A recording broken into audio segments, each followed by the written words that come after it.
How's it going? Welcome into Rover Sports, and I'm going to recap a little bit of the college football that I watched today. First I'm going to start with one of my favorite teams, the Tennessee Vols. Tennessee today, they had a football game in West Virginia. They were hanging really tight throughout the game. But when you look at Tennessee, I'm going to pull up a couple players. I know Nigel Warrior. I know several of the guys on their defense that were playing, and you just have a very young defense. And in the first half, the touchdown by Jarrett, the throw to one of the tight ends on 4th and goal, it was a great call. I really liked some things from Tennessee. West Virginia's defensive line, I was wrong on the game. I thought Tennessee would win the game. Will Grier played really well in the second half. He's an accurate passer. He's a second-round quarterback. He's going to be going maybe in the late first round. He's like a Derek Carr in the NFL. He's a solid, accurate passer. And he's relatively talented. He gets the most out of his abilities. He has very good mechanics. He doesn't have the biggest arm in the world. You're not getting a Drew Lock. You're not getting, I don't even think, a Tua. But Will Grier's a good quarterback for sure. And, today was a kind of a tough game for Tennessee's defense overall. Like, Mika Abernathy got beat by Stills. You had Bryce Thompson, I believe. I believe that he came over and got beat. No, it was Trayvon Flowers got beat on the touchdown to Stills in the second half. So, Tennessee's in the game, and then they just get blown off the field defensively. Their offensive line, the center position was just horrible. Brandon Kennedy played a terrible first half, nearly got Jarrett killed, Jared Guantanamo. You look at Trey Smith, had a couple of penalties today. I'd say that the Volunteers were best when they ran off tackle, and I wish I could watch the game more because I wish I can dissect, where the team was running the football and whatnot. But Richmond and all, I'd say the interior of the offensive line, like, I couldn't imagine Ryan Johnson had a good game today at all.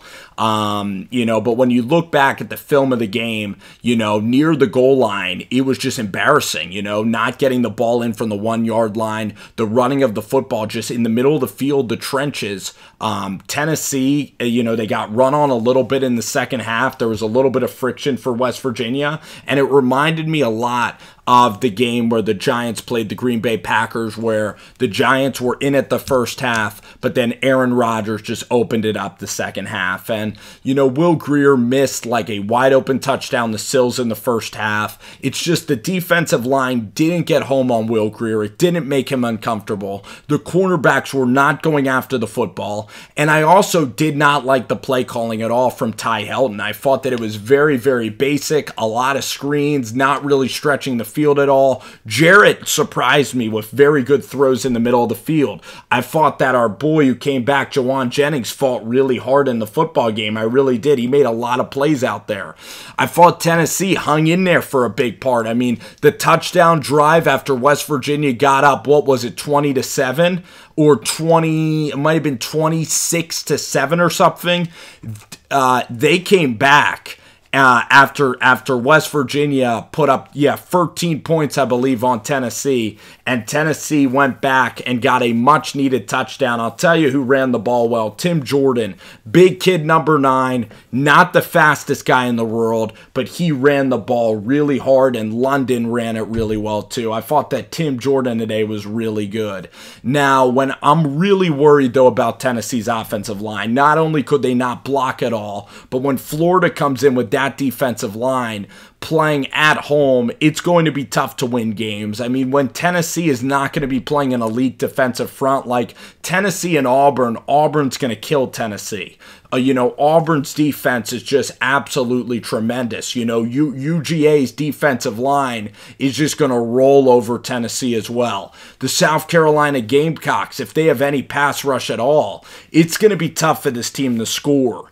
And Jeremy Pruitt, although he's a defensive mind, I don't know how much success we're going to get offensively with Pruitt. Like, Pruitt wants to play every game. He wants to play games in the, in the 20s, and he wants to make it a little bit like Alabama. And for Pruitt, it's going to have to take years to get in personnel and shit, and I'm tired of freaking waiting. I watched that game, the touchdown before the half. I just wanted Tennessee to hang on in there, and then by the end of the third quarter, the game was over. Now, the thing is, the team didn't completely fold. West Virginia, I got to give them a lot of credit. I mean, their secondary is fantastic. Their defensive line looks really good. With Texas not being good, it's going to come down to Oklahoma or West Virginia. And if I were West Virginia, this is one of the best teams you've had in a long time. You should try to make the playoff if you're West Virginia, and you should try to go and win the Big 12. The Big 12 is gettable this year. Texas Tech is dog shit. The University of Texas and Tom Herman, they haven't had a quarterback in a long time. They're trending on the Jim Harbaugh train until they get their guy under center, because Ellinger does nothing for me at all. But that's Tennessee in a nutshell. They're going to beat Missouri. They're going to have a great chance against Kentucky to get a football win. They're going to beat Vanderbilt, no doubt about it. So they're going to win 3 of those games, and then it's South Carolina, Florida, and Georgia. And Florida's going to probably beat Tennessee. And South Carolina's your game to get a win. You look at South Carolina, that defense isn't that elite. I believe it's going to be a difficult game with a good quarterback. And unfortunately, Florida's defense is going to be really, really good. I mean, it's going to be a low-scoring game.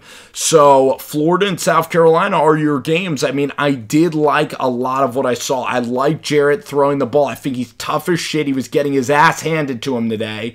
But it's just the interior of the line, Brandon Kennedy, when he goes up against defensive tackles in the SEC, there's no way Jarrett's going to make it through the season. I mean, if you watched Auburn play Washington, Auburn has the best defense, I think, in college football. Auburn looks like a team, the way they won today, Auburn's going to be undefeated before they play the Alabama Crimson Tide. I mean, their defense is ferocious. Now, maybe Auburn will get tired or something. Maybe they won't be as fresh. Jarrett Stidham hesitates in that damn pocket.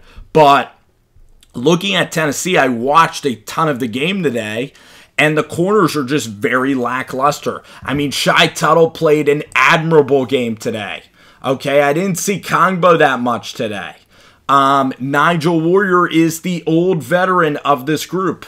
So, Buchanan, he let up a touchdown if not for that hip. The second half, that's all I can focus on was how shitty these guys played. And the first half was fine, but it sucked because West Virginia just had better personnel. They had a better quarterback. Their defensive line was a lot better than Tennessee. It shows you how far Butch Jones put the Vols behind the 8 ball. West Virginia's guys were killing the Vols up front, and that's where the game came down to. Tennessee could not run the damn football today, and it just was a frustrating game that you were holding on to, and you had a little bit of confidence before the half. The long rain delay happened, and then the Stills touchdown, and unfortunately with Tennessee, I was telling this to my dad, I was like, Tennessee, if this game's a shootout, this is not built for this offense in Tennessee. And I don't like Tyson Helton one bit. I don't like the play calling at all today. It was predictable. It was a little disgusting. 2nd and 1, they're always running in. I mean, there's not a lot of creativity in this guy. I mean, Clay Helton, Ty Helton, this family. I mean, I need to see a lot more from the play calling. I mean, right now, it is elementary shit. They are not out scheming people right now. I will tell you that right here. I did not like the play calling, but let's talk about the positives. Jarrett is the quarterback of this team. He's a lot better than Keller Christ. He has a lot of talent. He was accurate. He made some plays. The team fought today, okay? Tim Jordan fought today. The offensive line got better as the game went on today. The offensive line got better, throughout the second half. They had a big 9-minute drive, and that Florida game's going to be a dogfight. And you're going to have to play them tough, and you're going to have to go and get a W there at home, okay? And that game is very important for the Pruitt era. But again, Nick Saban, it's hard. I hate being patient. Hate it personally. But that's kind of the psyche of a Tennessee football fan right now, is I really wanted this game, and people were telling me that there's no chance Tennessee wins. Great energy from Pruitt all day long. He's going to kick the shit out of his team, and I like where the Vols are going now. I'm willing to give this a chance. I'm all in right now. I'm paying attention. I mean, the one thing about Pruitt is, will he be offensively sophisticated enough to win games at a big level? Okay? That's the problem. It's either you're Dan Mullen and you get Todd Grantham as a defensive coach, or you're not. So he gives the offense to Ty Helton. And boy, oh boy, was that not that called well. It just wasn't called well. There wasn't explosives out there. It wasn't explosive plays.